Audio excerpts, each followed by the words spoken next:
राधे राधे नाम की महिमा पढ़िए ये छोटी सी कहानी।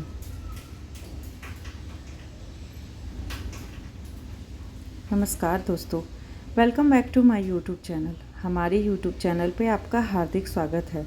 आप और भी नई स्टोरी सुनना चाहते हैं तो हमारे चैनल को सब्सक्राइब करना ना भूलें और बेल आइकन ज़रूर दबाएं ताकि हमारी नोटिफिकेशन आपको हमेशा मिलती रहे।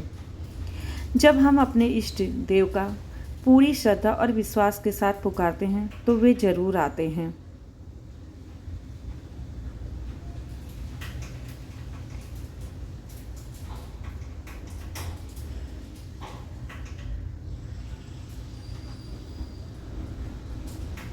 एक कुष्ठ रोगी अपने कुष्ठ रोग से अत्यधिक परेशान होकर किसी की सलाह मानकर वृंदावन आ गया। वह सड़क के किनारे बैठा रहता और आने जाने वाले हर व्यक्ति से अपने कुष्ठ रोग का उपचार पूछता। कोई कुछ दवाई बताकर चला जाता तो कोई कुछ, किंतु किसी उपाय से भी उसका कुष्ठ रोग दूर न होता। एक बार एक बड़े सरल हृदय बाबा उधर से गुजरे। उन्होंने उसकी दशा देखकर द्रवित होकर कहा, तुम सारा दिन यहाँ बैठे तो रहते ही हो, बस अपने मुख से हर समय श्री राधे का उच्चारण और कर लिया करो। अब उस कोढ़ी ने ऐसा ही किया। वह हर समय श्री राधे कहने लगा।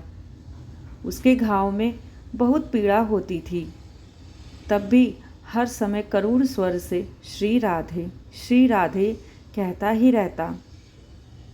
श्री कृष्ण ने ब्रिज की गलियों से गुजरते हुए उसकी करुण वेदनामयी आवाज़ सुनी, जो उस समय भी श्री राधे की करुण गुहार लगा रहा था। भगवान राधे उच्चारण सुनते ही उस ओर भागे। कोढ़ी के पास आकर श्री कृष्ण को ऐसा प्रतीत हुआ मानो वहाँ कोढ़ी न होकर राधा रानी बैठी है। उन्होंने तुरंत उसे गले से लगा लिया और कहा, स्वयं भी भावविह्वल होकर राधे कहने लगे। तभी पीछे से राधा रानी बोली, हे प्रभु, मैं तो इधर खड़ी हूँ, उधर नहीं।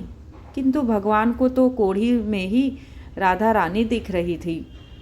उन्होंने उसे ही कसकर पकड़े रखा और राधे कहने लगे।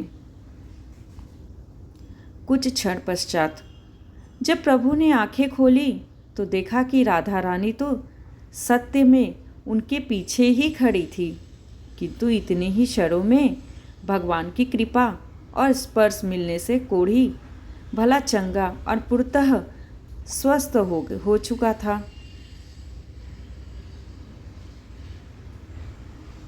दोस्तों, तो हमें इससे क्या सीख मिलती है? हमें इस कहानी से कौन सी प्रेरणा मिलती है?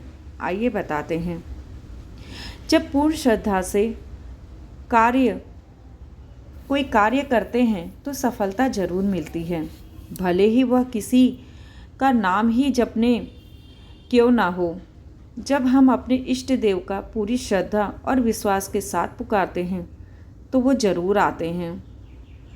तो दोस्तों, हमें हर समय, हर वक्त, हर क्षण भगवान को याद करना चाहिए। वो हमारे हर कष्ट को दूर करते हैं। उनको याद करने के लिए कोई वजह की ज़रूरत नहीं होती है। बस जब आपका मन करे उन्हें पुकारिए, उन्हें याद कीजिए। देखिए, वो आपके पास ही हैं, आपके साथ ही हैं। हमें भगवान को नहीं भूलना चाहिए, लेकिन कुछ लोग ऐसे भी हैं जो भगवान को भूल जाते हैं। तो दोस्तों, हम आपसे निवेदन करते हैं कि आप भगवान को हर समय भजें।